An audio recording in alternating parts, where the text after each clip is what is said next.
So if the little stills aren't working for you that you captured with the if mouse press save frame, then you're going to want to move on to using the PDF library to save your stills as a PDF, because that's going to be saved at a much higher resolution, so you'll end up with bigger images.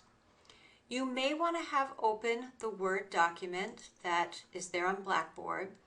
The first page has the code for if you're using the mouse press, and the second page takes you through the steps if you want to use the PDF.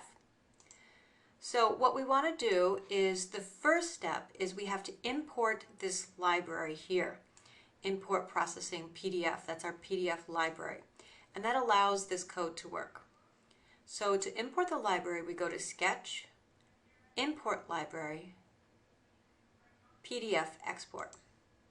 And that's it. It adds this line of code here for us, and that's all we need to do there.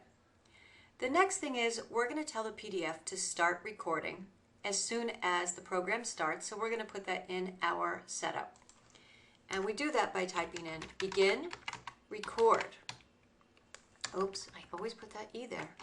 Begin record. And then we're going to give it some arguments. So we give it arguments,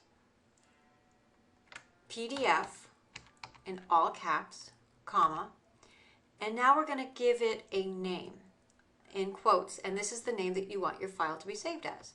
So I'll call it, for example, frame1.pdf. Don't forget the .pdf. That's really important. And we close our quotes, close our parentheses, and our semicolon.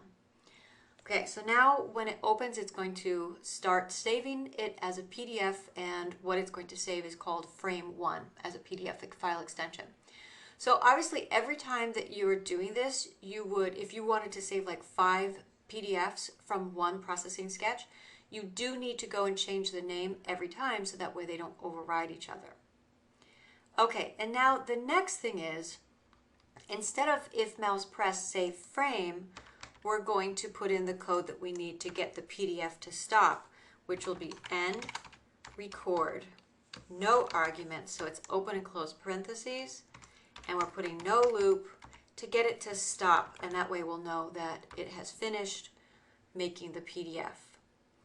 And that's it. Okay, so let's press play. And I'm going to draw and then click. It stopped. I do like to leave this open for a minute, because sometimes, depending on how long your program was you were drawing with, it can take the program a second to be able to make the PDF. So I just leave that open and go up to Sketch, Show Sketch Folder, and here it is, frame 1. Okay, so now if I did want to make another one, I would just change this to frame 2. Now I'll stop it, play, and now I can save this one. Go to Sketch, Show Sketch Folder, and now I have frame 2. All right, and these are going to be a lot larger when you open them up in Photoshop. We can just look at that for a comparison. So it opens up. I want to just make sure it is in mode RGB. Sometimes I've seen that gets turned off, and click OK. And you can see in comparison, this was my little one I did from Save Frame. And I'm going to select this and bring it in. So Control A, Control C, go to my file I've set up for this project, Control V, and paste it in. And as you can see, it is a lot larger. All right. And I could still enlarge it a little bit.